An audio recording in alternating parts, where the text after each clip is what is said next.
उपमुख्यमंत्री एकनाथ शिंदेंचा हेलिकॉप्टर अपघात सुदैवानं थोडक्यात टळला। शिंदे महालक्ष्मी रेसकोर्सहून एका लग्न समारंभासाठी मुरबाडला जात होते। या लग्न सोहळ्याला जाताना एकनाथ शिंदेंचं हेलिकॉप्टर कल्याणमध्ये वादळात अडकलं। त्यानंतर पुन्हा ते हेलिकॉप्टर माघारी आल्यानंतर जुहू एअरपोर्टवर इमर्जन्सी लँडिंग करण्यात आलं। नवी मुंबई महापालिकेचे आयुक्त कैलास शिंदेंनी एपीएमसी फळ आणि भाजी मार्केट परिसराची पाहणी केली। यावेळी आयुक्तांना ठिकठिकाणी कचऱ्याचे ढीग आणि अत्यंत अस्वच्छ परिस्थिती आढळून आली। यावेळी आयुक्तांना कचऱ्याच्या ढिगाऱ्यातून मार्ग काढावा लागला आणि या प्रकारामुळे संतप्त आयुक्तांनी बाजार समितीच्या कर्मचाऱ्यांना सज्जड दम भरला। यावेळी आयुक्तांनी नाराजी व्यक्त करत तात्काळ सफाई करण्याचे आदेश दिले। मुंबई महानगरपालिकेच्या सर्व विभागांनी पाणी साचणाऱ्या ठिकाणांची पाहणी करून उपाययोजना राबवल्या। तसंच नदी आणि नाल्यांच्या स्वच्छतेची कामं वेळेत मदतीत पूर्ण करावीत आणि पूरप्रवण भागातील नागरिकांच्या स्थलांतराचं पूर्वनियोजन करावं अशा विविध आदेश मुंबईचे उपमहापौर संजू धाडे यांनी दिले। मुंबई म्हाडाच्या 2640 घरांच्या सोडतीला नागरिकांचा अखेर प्रतिसाद। आतापर्यंत 60,556 अर्ज दाखल झालेत। त्यापैकी 41,090 अर्जदारांनी अनामत रक्कम भरत स्पर्धा अधिक तीव्र केली आहे। वाढत्या प्रतिसादाच्या पार्श्वभूमीवर अर्ज सादर करण्याची मुदत 14 मे पर्यंत देण्यात आली। मुंबईतील वांद्रे वरळी अंधेरीतील वसाहतीचं कायापालट होणार आहे। या ठिकाणी म्हाडाला 3 ते 4 हजार घरं मिळणार आहेत। वांद्रे रेक्लेमेशन वरळी येथील आदर्श नगर आणि अंधेरीच्या सरदार वल्लभभाई पटेल नगरच्या जवळपास 200 एकरांवरील इमारतीचा म्हाडा बांधकाम आणि विकास संस्थेच्या माध्यमातून पुनर्विकास करणार आहे। सुधारित निवृत्ती वेतनासाठी 17 लाख राज्य सरकारी कर्मचाऱ्यांनी पुकारलेल्या लढ्याला अखेर यश आले। राज्य सरकारी कर्मचाऱ्यांचा पेन्शनचा तिढा अखेर सुटला। राज्य सरकारी कर्मचाऱ्यांना सुधारित राष्ट्रीय निवृत्ती वेतन योजना लागू करण्यात आली आहे। त्यानुसार 20 वर्ष किंवा त्यापेक्षा अधिक सेवा झालेल्या कर्मचाऱ्यांना त्यांच्या शेवटच्या वेतनाच्या 50% निवृत्ती वेतन आणि महागाई भत्ता वाढ लागू करण्यात आला।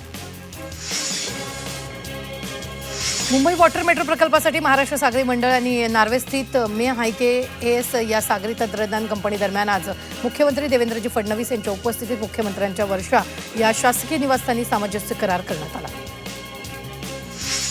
मुंबईच्या घाटकोपर अंधेरी वर्सावा मेट्रो 1 मार्गिकेवर 12 वर्ष 4 डब्यांचीच गाडी धावते। त्यामुळे 6 डब्यांच्या गाड्यांची अद्याप प्रतीक्षाच करावी लागते। मेट्रो 1 मार्गिकेवर दिवसाला अंदाजे 5 लाख प्रवासी प्रवास करतायत। मात्र गर्दीच्या वेळी 4 डब्यांची मेट्रो गाड्या प्रवाशांना सामावून घेण्यास अपुऱ्या पडत आहेत। सरलेल्या एप्रिलमध्ये देशात 23,506 इलेक्ट्रिक वाहनांची विक्री झाली आहे। तर गेल्या वर्षातील याच महिन्याच्या तुलनेत त्यात 75.14% वाढ नोंदवण्यात आली आहे। फेडरेशन ऑफ ऑटोमोबाईल डीलर्स असोसिएशननं ही माहिती दिली आहे। नवी मुंबई महानगरपालिकेच्या परिवहन सेवेत 285 नव्या बसेस दाखल होणार आहेत। परिवहन समितीच्या विशेष सभेत नवीन बस खरेदीला मंजुरी देण्यात आली आहे। यामध्ये 285 सीएनजी बस, 25 इलेक्ट्रिक बस तर 10 डबल डेकर बसेस घेण्यात येणार आहेत। त्यामुळे नागरिकांना प्रवास सुखकर होणार असून परिवहनच्या उत्पादनात वाढ होण्यासही मदत होणार आहे। हार्बर रेल्वे मार्गावरील एसी लोकलच्या नव्या वेळापत्रकामुळे प्रवाशांमध्ये नाराजी व्यक्त होते। छत्रपती शिवाजी महाराज टर्मिनस ते पनवेल दरम्यान नॉन एसी लोकलच्या जागी एसी लोकल सुरू केल्यानं संध्याकाळच्या गर्दीच्या वेळी गैरसोय वाढण्याची तक्रार प्रवाशांनी सुरू केली आहे। त्यामुळे प्रवाशांनी रेल्वे प्रशासनाविरोधात स्वाक्षरी मोहीम सुरू केली आहे।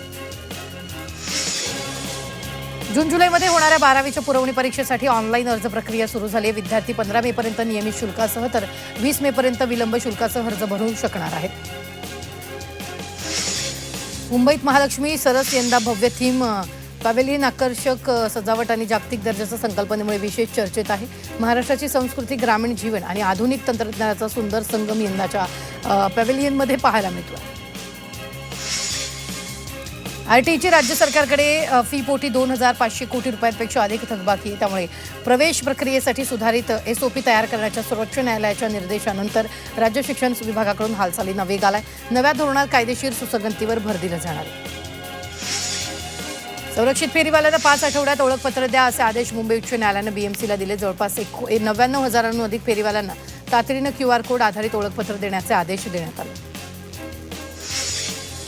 राज्यावर पुन्हा एकदा अवकाळी पावसाचं संकट निर्माण झालंय। राज्यातील 10 जिल्ह्यांना पावसाचा येलो अलर्ट देण्यात आला। विजांच्या कडकडाटासह पावसाची शक्यता वर्तवण्यात आली आहे। 9 ते 11 मे दरम्यान गारपिटीचा पावसाचा अंदाज हवामान खात्यानं वर्तवला।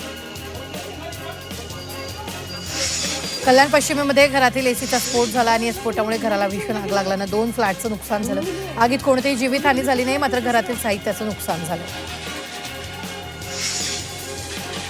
विरार पूर्वे ट्रान्सफॉर्मरला भीषण आग लागली, त्यामुळे नागरिकांमध्ये भीतीचं वातावरण निर्माण झालं। नागरिकांनी तातडीनं महावितरणाच्या तक्रार निवारण क्रमांकावर याबाबत माहिती दिली, मात्र कोणताही प्रतिसाद न मिळाल्यानं या नागरिकांनी जोखीम पत्करून स्वतःचं फायर एक्स्टिंग्विशरच्या मदतीनं या आगीवर नियंत्रण मिळवलं.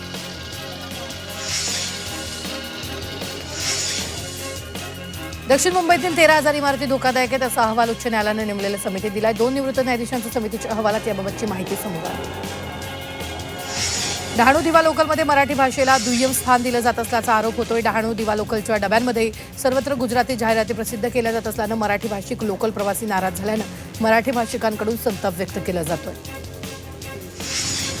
मुंबईत मान्सूनपूर्व पावसाची सरी कोसळण्याची शक्यता असतानाच मुंबईची जीवनवाहिनी समजल्या जाणाऱ्या मिठी नदीच्या साफसफाईच्या बोजवारा उडाला. पालिकेच्या दाव्यानुसार मे महिन्याच्या पहिल्या आठवड्यापर्यंत निम्मी सफाई होणं अपेक्षित होतं. मात्र प्रत्यक्षात केवळ 34.81% गाळ उपसण्यात आला. त्यामुळे यंदाही पावसाळ्यात कुर्ला, चुनाभट्टी आणि सायन परिसर पाण्याखाली जाण्याची भीती व्यक्त होती.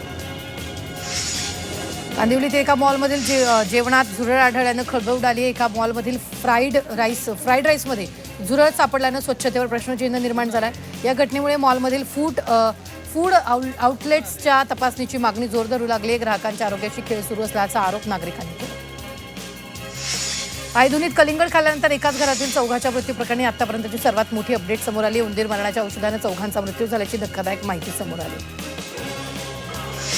नवी मुंबईत सुरक्षा रक्षकांना 3 अल्पवयीन मुलींचा विनयभंग केल्याचा धक्कादायक प्रकार समोर आलाय. कामोठेमधील सोसायटीच्या पार्किंगमध्ये मुलींवर विनयभंग झाला. मुलींनी पालकांना माहिती दिल्यावर सीसीटीव्ही तपासले असता हा संपूर्ण प्रकार समोर आला. पोलिसांनी तात्काळ कारवाई करत सुरक्षा रक्षकाला अटक केली.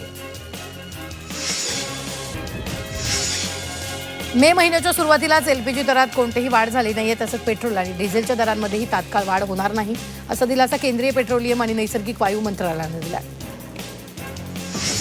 मुंबईत वाकोला इथल्या धोबीघाट परिसरात मासे कापण्यावर बंदी घालण्यात आल्याचा आरोप शिवसेना उद्धव बाळासाहेब ठाकरे पक्षाच्या नेत्यांनी केला. मासे विक्री करणाऱ्यावर मनपा अधिकाऱ्यांनी निर्बंध घातल्याचा दावा शिवसेना उद्धव बाळासाहेब ठाकरे पक्षाच्या नेत्यांकडून करण्यात येतो. मासे कापून न देता अख्खे मासे विकण्याची सक्ती करण्यात आली आहे. या आदेशाचं पालन केल्यास कोळी बांधवांना कारवाईचा इशारा देण्यात आला असा आरोप शिवसेना उद्धव बाळासाहेब ठाकरे पक्षानं केला. मुंबईत मासे विक्रीवरून राजकारण तापले. मासे विक्री संदर्भातील मुंबई मनपा अधिकाऱ्यांच्या निर्णयाचा शिवसेना उद्धव बाळासाहेब ठाकरे पक्ष आणि मनसेनं कडाडून विरोध केला. कोळी बांधव मासे नाही तर जिलेबी फाफडा विकणार का असा सवाल संदीप देशपांडेंनी विचारला. तर आता काय खायचं हे सुद्धा तुम्ही ठरवणार का असा सवाल बीएमसीच्या विरोधी पक्षनेत्या किशोरी पेडणेकरांनी उपस्थित केला.